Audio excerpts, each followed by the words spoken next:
So you can begin. Well, hello, everybody. We're online today from Paradiso Integrale here in rural Umbria in Italy. We're just north of Rome, where it's finally a little cool and much more pleasant. I'm Mark Davenport. And I'm Heidi Hörnlein, or also Adelheid Hörnlein. That would be my official birth name. Yeah. Well, this video is part of our Conversations That Matter series that we've been doing for some time now. And you can find out more about that on our website, thewisdomfactory.net. Mm-hmm. But yeah, that's fine. Yeah, we have to say that we do this recording after having tried to do a live broadcast, and it didn't work out because of audio problems. So this now Google Hangout problems. Yes, Google yes, Hangout problems. Okay. And so today we are recording on Zoom, and you will see the recording posted on YouTube and on our website. And please put your comments there on the website, but maybe also on YouTube. Whatever you want. Sure. So, and now to our guest, Dr. Tom Habib, PhD. Say hello, Tom. Good morning, Mark and Heidi. Good morning. So Tom is a clinical psychologist working from his practice in San Juan Capistrano in Southern California. And he's also active in the San Diego area integral community, and he has a special interest in sustaining we spaces, of finding containers that promote the we spaces. And he's found some interesting differences depending upon whether the people involved are intimate lovers or not. And that's something of interest to Heidi and I, because we are intimate lovers. Yes. And I suspect it's of interest to others, regardless of the exact nature of their relationships.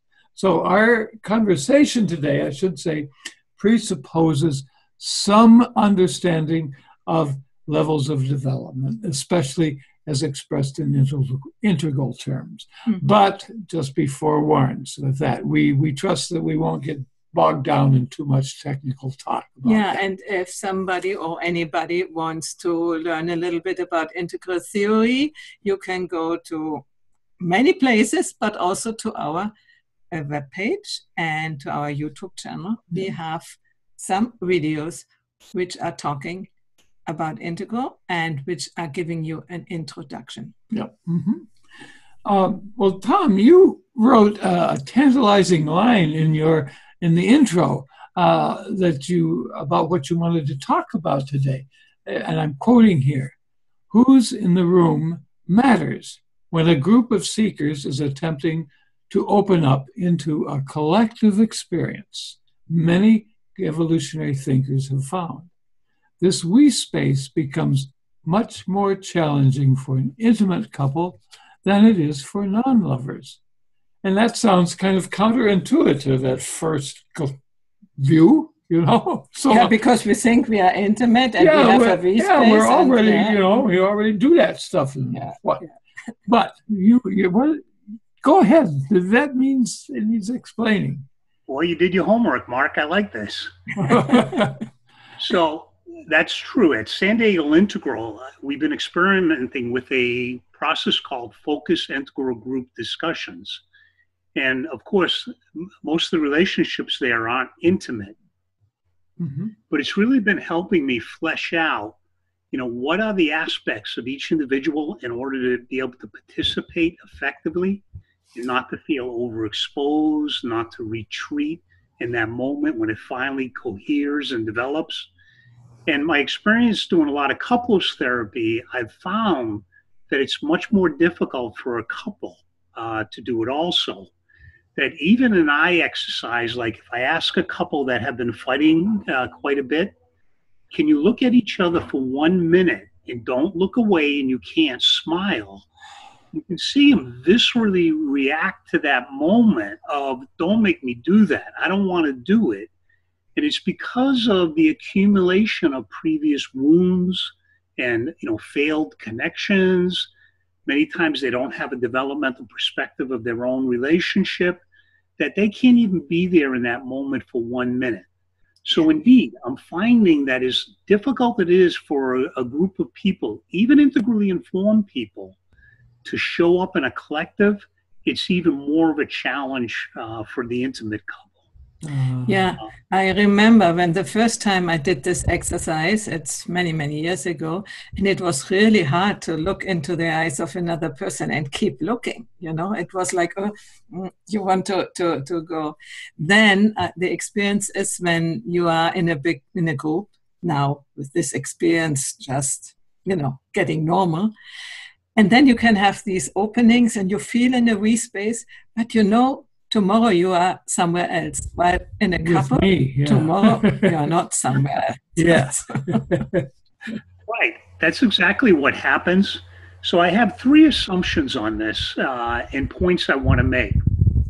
The first one is a lot of our colleagues in the integral community probably find themselves in first-tier relationships because even though they have the capacity to move to more subtle forms of state experiences, perhaps they're married to a spouse that can't quite sustain that. So I think it's kind of common in our community.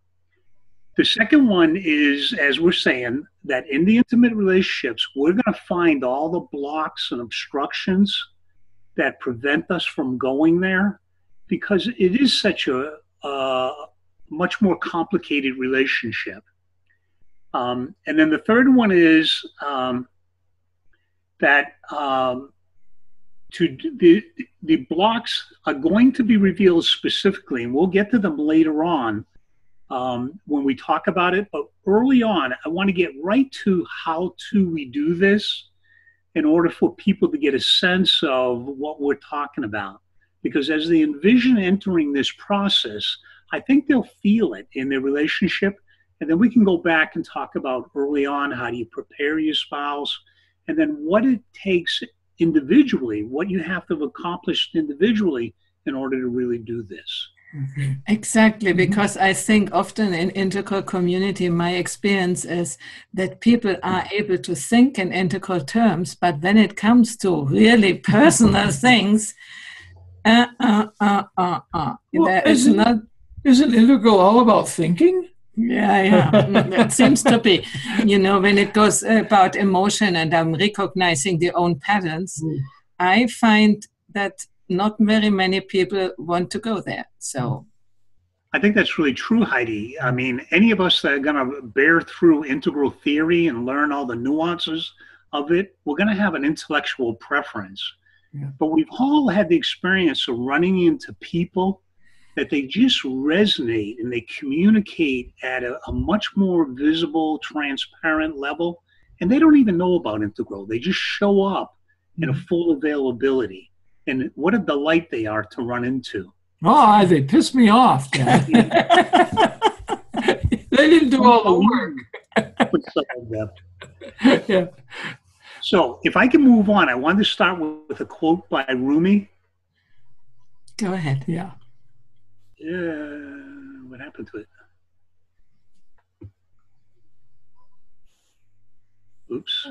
Yeah, here it is. This is Avatar. Oh, that is your the lines of development. Well, there's Rumi. There's Rumi. Yeah. Sorry about that. So, Rumi, the 13th century Persian poet, seemed to understand some of the dynamics in the relationship we've already touched upon. And he said, your task is not to seek love, but merely to seek and find all the barriers within yourself that you have built against it. Amazing. 800 years later, we are beginning to figure out, what those things are.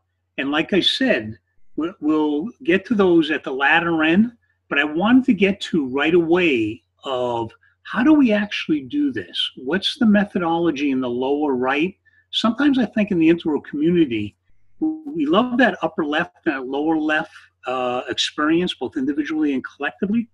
Yeah. But in order to actually understand the mechanics of it, the how-to do it, I don't think we always articulate that out real well. So to move on and show that real quick. In the meantime, while you are looking for this, I want to say upper left and lower right. That means the quadrant of reality. Upper left means the individual and individual, internal, and lower right, for instance, means collective, external. So here we are on the couple lines of development. Yes. So this couple line is on the Wisdom Factory. There's two different recordings, one, a brief one from the European conference, the other one more of an hour treatment that Heidi, Mark, and I did. And it starts from the bottom here, the safety and attraction, and we move through the role stage. The beauty of the safety and attraction is when we first fall in love, all the intensity, the chemistry, but it's based more upon sensation and sexual experience than it is at the first love, where it's much more based on understanding and empathy. Most people never get out of the role stage. What gets you into the role stage is reality. When your spouse has irritation and she's non-communicative, you struggle about different tasks you're going to do, you're going to get out of safety and attraction and be in roles where you try to lay down the patterns. Most people that come to see me are at the role stage, and if I get them at the relational stage, we call it a day and I'm done with their therapy. But in the integral community, notice the green band running through the relational stage that came online in the 60s, just like in spiral dynamics. So did the relational stage. In the integral community, we have a lot of relationships that have strong relational capabilities. And today we're going to be talking about how do we actually get into first love? And part of the reason I call it first love is we're not in love with the projection. We're actually in love with the person we're with because we can feel them at an empathic level and we can sustain that state experience. We're not down at safety and attraction. We're obsessed with the fantasy of being in love. I always tell people, you can imagine love at a far greater rate than you can actually realize it. And we're really talking about how we cope with the ideal there, aren't we? The ideal, by definition, is always a beacon that provides direction in our life, but it must not contaminate contentment. And so that's some of the struggle in getting into the first love, is no longer are we believing all those romantic movies that stop at safety and attraction, because they don't know where to go. And most people don't know where to go. That as a couple, there's a developmental line, much as there are. So today we're going to talk about how to get from relational to first love. And I'm beginning to get some preliminary evidence that it's going to benefit a lot of people, not even people that are familiar with integral theory, that the practice is clear enough that it can work for most people. Great. Yeah. All right. Can I move on? Yeah, I would still go a little bit and explain what the roles is. You can see it on this card, but who is maybe only listening? The roles is clear, no? That we take over the father role, mother role, wife and husband, and so on. And then in the next stage, which you call relational, what is then the difference when you can explain it again and to first love again, so that we have it also in words and not only on the chart. Yeah. Mm-hmm. So in the relational stage, what's happening is they have all their roles down where they can give and take. One can lead, the other one can follow, depending upon the skill level. They can problem solve. They've worked out all the nuances of getting along in an intimate relationship.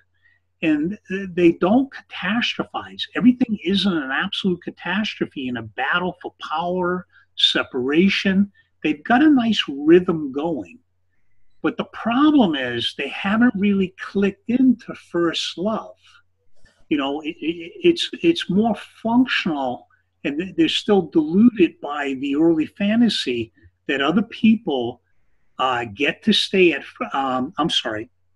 other people get to stay at safety and security, and that they might have married the other wrong person. That's the fantasy that until you get the first love, you haven't gotten rid of yet. So the relational relationship in many times works. Like I say, many times if I get a couple there, therapy stops because they don't really have, or a lot of us haven't understood how to get them to first love. So that's been the fun for me, is trying to invoke these state experiences in couples that have that nice solid platform. And it does lay breadcrumbs for them that there's a deeper experience to be had that we'll get into as we go along.